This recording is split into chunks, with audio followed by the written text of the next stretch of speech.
Okay, second trade of the day. I haven't been in front of my charts all morning. I just thought I'd relax, do a bit of twittering and tweeting and catch up with other stuff, and come back and have a look at the charts at 8 o'clock for the volatility of the London Open. We've got Billy TT from Forex Factory, his little box there for the 15-minute breakout. It is now 19 minutes past 8, so I imagine he's made his 5 pips today. The box isn't showing correctly on this chart. It's there it is there. 3 5-minute bars, 15 minutes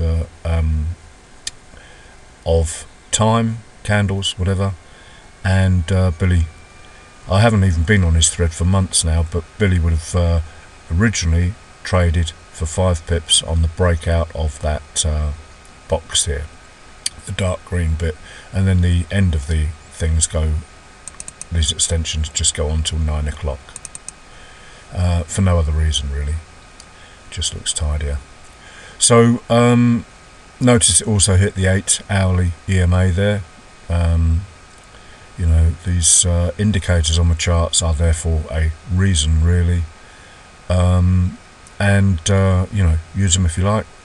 If they confuse you, just strip it down to pure candles, and I would recommend keeping the RSI. And these vertical lines just represent times of day: 8 AM, 7 AM, and there is another one for 6 AM as well. So about this trade, well, the only thing that you can't rely on in the volatile times of the day, because the price moves too quickly, are these confirmed reversals. Look, this one hadn't confirmed down, and that's the only time I will trade into these lows, is when it's a volatile time of day. I'm talking about the low, high, higher, low, higher, high. This is the trend reversal: high, low. Carry on singing the song until the low of that candle is broken and closed below. Then you would consider waiting for a small pullback and a continuation using the lower time frames. In this instance, the 5-minute and the 1 minute. But the RSI histo alert comes into its own in the volatile times of the market, because you can see what it's screaming at you. We had a 30-minute close prior to considering the entry to the downside, as it were, red. And then I'd also drawn, for the purpose of this one, I'd drawn a load of levels around just to see what the bias looked like. H4 breakout going on here, another H4 high there if we were considering trying to short it.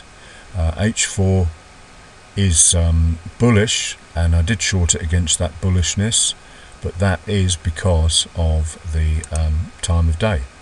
So could be a good opportunity for getting involved in longs. I haven't analysed the chart for that reason, so I'm not even going to go there at the moment. But 30-minute on the RSI led the way.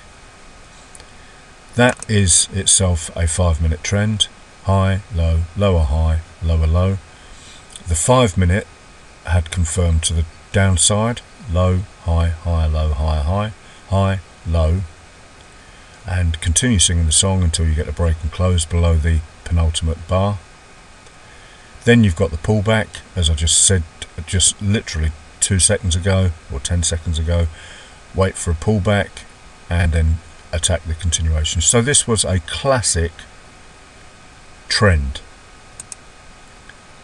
using the 5-minute confirmation, and there's the trend there: high, low, lower high, lower low.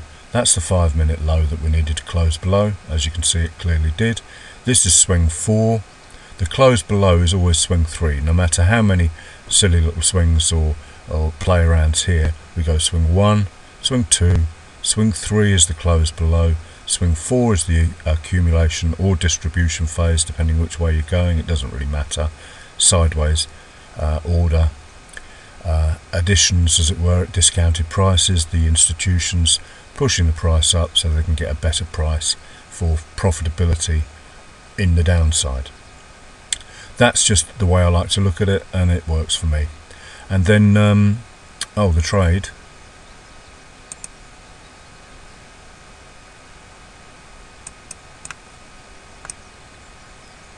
There. Excuse me.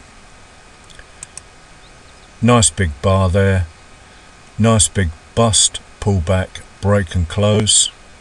Didn't go below the 20, and as I said, the 20 and the minus 20 are arbitrary levels. I haven't done enough statistical analysis to see whether we could change it to 19 or 18, say for example, but why change it if it ain't broken? So all we need to worry about really is the bust below the 0 level, then the break and close, then the pullback rather, then the break and close. Close below or above that red candle with the trend, and we can draw a descending trend line on there if it helps you visualize what way the price should be traded. Once this low is broken by price, that becomes a connecting level.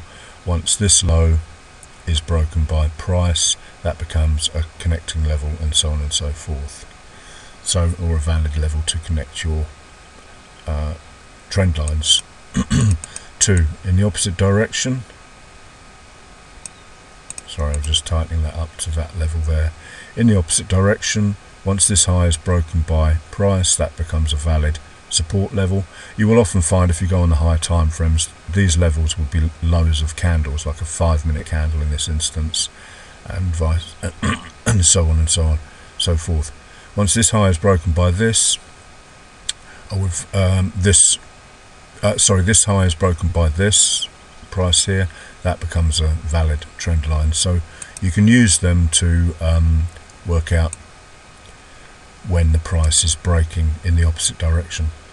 But the candlestick analysis is always the leading indicator, as it were, along with the swing trend analysis. So that's it, guys. Another 5 pips in the bin.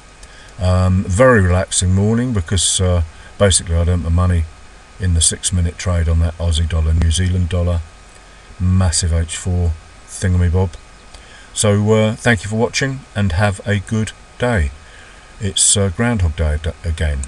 Rinse and repeat, wax on, wax off are the cliches.